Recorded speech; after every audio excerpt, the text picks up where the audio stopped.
PCA में बनाने का जो मेन ऑब्जेक्टिव ये था कि जब हमने आज से 8-10 साल पहले इस नीड को रियलाइज़ किया कि जो लोग फ़ौरन जहाँ पर हम कॉमन इंडस्ट्री केमिकल इंडस्ट्री की बात कर सकते हैं, तो उस वक्त हम जो कुछ लाइक माइंडेड लोग थे केमिकल इंडस्ट्री के, उन लोगों ने ये बात रियलाइज़ किया है जैसा कि जो इसका नीड ऑफ फ़ौरन देते हुए जिससे हम जितने भी कॉमन हमारे मसले हैं वो भी एड्रेस कर सकें। तो जहाँ पर हम इस इंडस्ट्री की डेवलपमेंट ग्रोथ के बारे में काम करते हैं, इस वजह से हमें इसकी ज़रूरत का अंदाज़ा हुआ। फिर हम 8-10 लोगों ने मिलकर इसकी बुनियाद रखी। देखिए पीसीएमए का जो मेन फाउंडेशन का जो मेन मकसद है ना, वो इंडस्ट्री की ग्रोथ थी। केमिकल इंडस्ट्री तो बेसिकली हमारे जो प्रोडक्ट हैं वो किसी और इंडस्ट्री का रॉ मटेरियल, हमारे कोई भी ऐसे प्रोडक्ट नहीं है जो कि एंड कंज्यूमर के साथ करती है किसी भी इंडस्ट्री, किसी भी केमिकल इंडस्ट्री। हमारा जो काम है वो ये है कि असल पाकिस्तान में इस पर आप देखेंगे एक बिलियंस में पाकिस्तान डॉलर पाकिस्तान में केमिकल बहुत सारे केमिकल ऐसे हैं जो पाकिस्तान में नहीं बन रहे, अब भी नहीं बन रहे। जो हमारा काम था डे वन पे वो ये था कि इंडस्ट्री की ऐसी बुनियाद रखी है, एसएमई सेक्टर और जो हमारे लार्ज स्केल इंडस्ट्री हैं ये पाकिस्तान में एस्टेब्लिश हों, इसकी बेस बने और इंपोर्ट को हम रिप्लेस। देखिए पाकिस्तान में बैठे हुए जहाँ पर कि हमारे पास बेसिक केमिकल्स नहीं है, जिनके हमारे पास केमिकल कॉम्प्लेक्स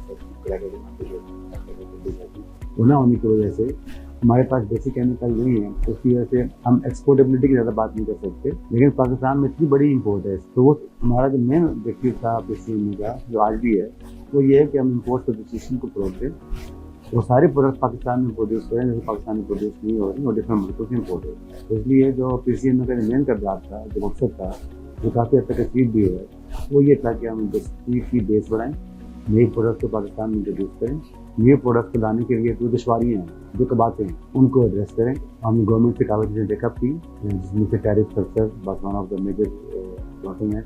एफटीएस के तहत कई प्रोडक्ट की जो नेगेटिव ड्यूटी स्ट्रक्चर होती है, आप इंपोर्ट करते थे तो आपको कम ड्यूटी पड़ती थी और आप खिलाते थे ज़्यादा ड्यूटी पड़ती थी, तो एड्रेस किए। ऐसा हमने एक बेस मुहैया की जिसके तहत जो है ना ये इंडस्ट्री माशाल्लाह काफ़ी ग्रो किया। आगे भी देखिए इस इदारे का यही है कि हम आगे मज़ीद जो है ऐसी खुदा पैदा करें कि चीज़ें लोकलाइज हों, इंपोर्ट पर डिपेंडेंस कम से कम। जैसा मैंने पहले कहा कि पीसीएमए केमिकल किसी भी इकॉनमी की एक बैकबोन है। आप कोई भी इंडस्ट्री उठा लें, केमिकल के बगैर फिर का बेकार है, चाहे वो फूड है, फूड के अंदर भी केमिकल यूज होता है जो खाते हैं। अगर आपने कपड़े पहनने हैं उसके अंदर भी केमिकल है, आपने घर बनाना है उसके अंदर भी केमिकल है, आपने कोई भी चीज़ यूज़ करनी है, कोई भी दुनिया के पाकिस्तान में दुनिया कोई भी चीज़ खा के देनी है, उसको आप कहीं ना किसी फॉर्म में आपको केमिकल मिलेगा। तो केमिकल की ग्रोथ के बगैर किसी भी इकॉनमी की डेवलपमेंट पॉसिबल ही नहीं है। अगर आपने लोकलाइजेशन करनी है किसी प्रोडक्ट की, अगर आप कहते हैं एक्सपोर्ट बनानी है, तो एक्सपोर्ट बनाने के लिए भी आपको एक लोकल केमिकल की बेस चाहिए, ताकि जो एक्सपोर्ट बेस्ड इंडस्ट्री है उसको भी लोकली मटेरियल अवेलेबल होगा, तो वो अपना वर्किंग कैपिटल इंपोर्ट के चक्कर में नहीं फंसाएगा, वो इंस्टेंट डिलीवरी देगा और आपकी इंडस्ट्री ग्रो करेगी। तो किसी भी इकॉनमी की जो ग्रोथ है उसमें केमिकल का रोल हमेशा बहुत इंपॉर्टेंट रहा है। It's not for Pakistan, it's all across the world. मैंने जब देखें ये एक ऑनगोइंग जॉब है, आप ये नहीं कह सकते कि कोई एक साल के टेन्योर में कोई बंदा बहुत बड़ा फील्ड मार सकता है। ये तो हम आते हैं, मैं I must appreciate the choice of हमारा जब भी अभी तक हमारे कभी इलेक्शन नहीं हुए, मोस्टली हम कंसेंसस से अपने चेयरमैन फेस करते हैं, सारे मेंबरान, और everybody owns that. It doesn't mean कि कोई एक खास तबका आ रहा है। अगर आप देखें तो जब से ये इदारा बना है कोई एक चेयरमैन दोबारा रिपीट नहीं हुआ। हमारी ख्वाहिश ये होती है कि एक चेयरमैन आए, इसके बाद किसी और इंडस्ट्री को मौका दें।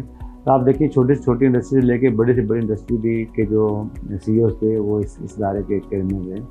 तो अब इसके बाद ना कंटिन्यूटी होती है। तो जो इस इदारे का डे वन से ऑब्जेक्टिव था वो इंडस्ट्री एकेडेमिया लिंक ही था, उसमें हमने बहुत काम किया। मेरे दौर में ना हमने नस्ट इस्लामाबाद में हमने एक MOU साइन किया था फॉर इंडस्ट्रियल एकेडेमिया कोलैबोरेशन के लिए। इसके अलावा 2-3 मेरे ख्याल में और भी चीज़ों पर हमने रिप्रेजेंटेशन की थी। तो वो एक ऑनगोइंग जॉब थी जो उस वक्त के सेक्रेटरी जनरल ने काफ़ी तेज़ी से चलाया था। तो मैंने अपने दौर में जितना पॉसिबल हुआ उसको फ़रोग दिया। तो मेरे आने से पहले भी और मेरे आने के बाद जो आने वाले चेयरमैन हैं उन्होंने भी इस काम को जारी रखा और आज भी ये काम बड़ी तेज़ी से जारी है। हमारे दौर में वी आर प्राउड कि PCMA was one of I think 2 or 3 associations जिनको मौका मिला कि वो जो नेशनल टैरिफ पॉलिसी बनी थी जब एंड हुई है इस साल 5 साल हो गई, we are part of that. तो उस वक्त I was not chairman but I was taking the role of convener of tariff committee. तो उस वक्त तैमूर दाऊद जो थे वो चेयरमैन थे। तो हम दोनों ने मिल के PCME के प्लेटफॉर्म से we were part of that committee. तो हमने जो उस वक्त की टैरिफ पॉलिसी डिज़ाइन हुई थी जिस पर कुछ 22,000 आइटम पे प्रोडक्ट्स पे कस्टम ड्यूटी जीरो कर दी गई थी, and that was for the growth of the industry and that really played a very big role in the growth. तो उस पॉलिसी का हम हिस्सा थे। इसके अलावा जब भी कोई टैरिफ में चेंजेस आती हैं, अभी भी साहब न्यू पॉलिसी 5 साल न्यू पॉलिसी बन रही है, तो PCMA is very aggressively addressing the issues जो हम फेस कर रहे हैं कि इसके अंदर जो चीज़ें गलत हो रही हैं या ठीक होने वाली हैं। तो हमारा रोल बड़ा इंपॉर्टेंट रहा है PCMA का और आगे भी रहेगा।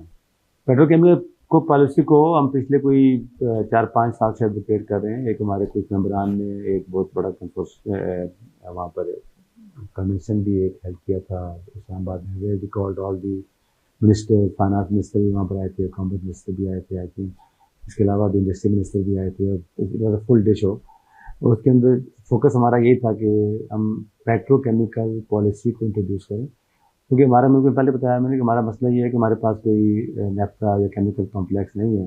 As a result we are not able to produce basic chemicals, और वो लाने के लिए भी ना एक मार्केट की फ़ज़ा भी नहीं है इस वक्त।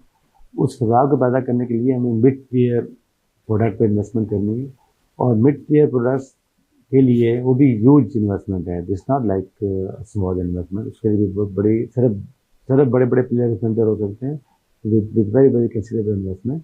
और उस इन्वेस्टमेंट को करने के लिए जो फ़ज़ा है वो ठीक नहीं है। आई मीन कि जब एक आपकी क्लियर पॉलिसी नहीं है, तो जब आज एक इदारे ने इन्वेस्टमेंट कर दी, साल 2 साल के बाद जो पॉलिसी चेंज होती है तो वो सारा कुछ ख़राब हो सकता है। तो इसको हम एडवोकेट कर रहे हैं फॉर लास्ट मैनी ईयर्स, और this will be the backbone of any major industry being established in this country in future.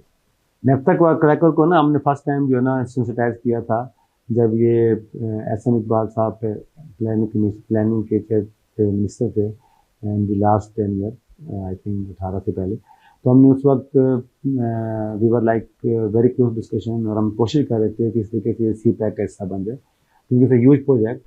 India में सब खैर में 10 या 10 नेफ्ता क्रैकर्स हैं, सिंगापुर छोटा सा मुल्क है, वहाँ पे 8-10 हैं, पाकिस्तान में वी डोंट हैव एनी। इसको पिछले 20 साल, 50 साल, 40 साल में हर दफ़ा डिस्कस किया गया, लेकिन हर दफ़ा ये कह के छोड़ दिया गया कि मार्केट नहीं है।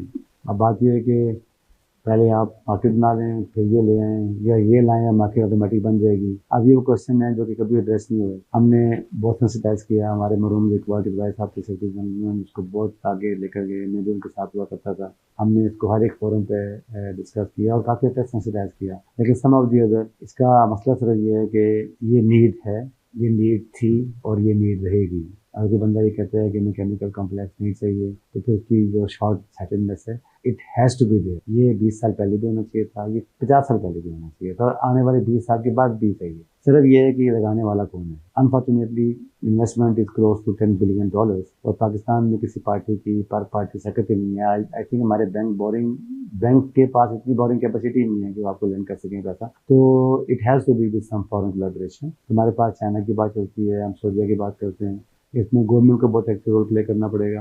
हम तो साथ खड़े हैं गवर्नमेंट के। इसके बगैर अगर आप कहें कि बेसिक इंडस्ट्री की ग्रोथ होगी, वो नहीं होगी।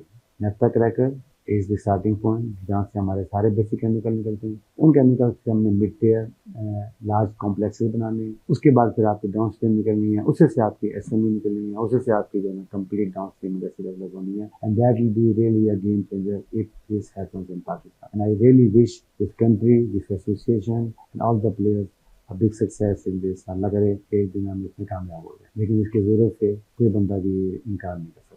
देखिए, एक तो हमारी जो दायरे की एक अच्छी बात भी है, किसी हद तक बॉटल नेक भी है, वो ये है कि हमने जो हमारी एंट्री थोड़ा बैरियर है, इसमें वी डोंट वांट कि everybody to be part of this, क्योंकि जब आप बहुत ज़्यादा मेम्बरान को शामिल कर लेते हो तो लामहला वो फिर एक पॉलिटिकल बन जाती है। आप चैम्बर्स को देखें या फेडरेशन को देखें, वहाँ पर उनका पूरा सारी एक्टिविटी होती है कि कौन आएगा नेक्स्ट में, कौन सी क्या बने। हमारे दायरे में माशाल्लाह वो पॉलिटिक्स नहीं है। हम कोशिश ये करते हैं कि फेयरनेस के साथ ऑफिस बेयर को मौका दिया जाए, हर एक को मौका दिया जाए बिकम ऑफिस बेयर। आएँ, MC में आए, मैं खुद लोगों को पर्सनली इंकरेज करता हूँ। मुझे भी इस वक्त कहा था क्या दोबारा MC में आने का नहीं, I want every body should be new. कोई पुराना फेस नहीं होना चाहिए। तो आप देखेंगे तो कि जो एमसी बनी है और जो चेयरमैन है वो सारे वो लोग जो पहले नहीं थे। मैं ये समझता हूँ कि ये एक अच्छा पॉइंट है, एक अच्छा फोरम है। जो भी इसका पार्ट बनेगा वो मुस्तकबिल में उसका फ़ायदा होना है। हमने बड़े-बड़े इशू टैकल किए हैं। पीछे हमारे मेंबरान के साथ कोई ये मिनिस्ट्री ऑफ नार्को अफेयर्स और एएनएफ के मामलात थे, हमने बहुत एक्टिव रोल प्ले किया। पीछे में डीजी जो पेट्रोलियम के हवाले से आज आज अभी भी केस चल रहा है, उसके साथ हमने बहुत एक्टिव रोल प्ले किया। क्योंकि टैरिफ के मामलात होते हैं, हम बहुत एक्टिव रोल प्ले करते हैं। कहीं पर ग्रोथ की बात आती है, किसी में कोई किसी को प्रॉब्लम है, we want to expand this हम we have database, we guide people. तो मेरा ख्याल है कि ये जो लोग मेंबर नहीं है, अगर वो सम टाइम कई दफ़ा लोग छोटी सी अमाउंट वो फीस को देख के पीछे हट जाते हैं। देखिए पाकिस्तान बिजनेस काउंसिल है, हम उसके मेंबर हैं, उनकी फीस 3 मिलियन फीस साल की है, तो किसी भी जगह पर बहुत लोग हैप्पीली पे करते हैं क्योंकि उनका काम है, उनका फॉरम डिफरेंट है। पीसीएम में भी don't want to be a normal general association fighting for small things like under investing कैसे रोकनी है, इन्वेस्टिंग कैसे करनी है, टैक्स कैसे बचाना है, नहीं। We have to be like are thinking to be broad. हमने इस मुल्क की इस्लाह के लिए, इस इंडस्ट्री की ग्रोथ के लिए काम करना है। तो जो समझते हैं, जो इंडस्ट्री समझती है कि उनका ये विजन है कि इस मुल्क में तरक्की हो, उनकी इंडस्ट्री फ्लरिश करे, उनकी इंडस्ट्री एक बड़े सिस्टम का हिस्सा बने और वो इंटरनेशनल कोलैबोरेशन और लोकल कोलैबोरेशन का पार्ट बने। तो मेरा नहीं ख्याल कि इससे अच्छा फोरम उनके पाकिस्तान में होकर मिल सकता है। तो मेरी सबसे यही सजा होगी कि इसको समझें और आपके एक्टिवली पार्टिसिपेट करें। जो बंदा इसमें आना चाहेगा, मैं पर्सनली आई वुड इनकरेज कि वो it become the part of management committee, आए अपना रोल प्ले करें। Thank you. कराची में जो अभी हमारा अगले मई में जो एक्सपो होने जा रहा है, 2 एक्सपो करवाए थे, दोनों में मेरा बड़ा एक्टिव रोल रहा है, पार्ट ऑफ दैट। अनफॉर्चुनेटली इस वाले में मैं ज़्यादा टाइम नहीं दे पाया, but very competent people are there who are managing all this and I wish very good luck to them. और मेरा ख्याल है कि उनकी लीडरशिप में जो जितने मैंने कमेटी के मेंबरान जो एक्टिव काम कर रहे हैं, उन सब में इतनी सलाहियत और इतनी वो है कि वो एक बहुत अच्छा शो इंशाल्लाह हम लोग करने जा रहे हैं। तो मेरी सबसे रिक्वेस्ट यही होगी कि पार्टिसिपेट करें, आएँ, बी पार्ट ऑफ दिस। जब एक हिस्सा बनेंगे तो दुनिया आपको देखेगी कि आप भी पाकिस्तान में कुछ कर रहे हैं। तो इसलिए it's a good opportunity for everyone, specially वो लोग जिनको दुनिया कम जानती है या उनका इतना एक्सपोजर नहीं है। तो मेरा ख्याल है कि इससे बेहतर आपको फोरम नहीं मिलेगा। आएँ, अपना पार्टिसिपेशन करेंगे, have your stall group and then showcase your product.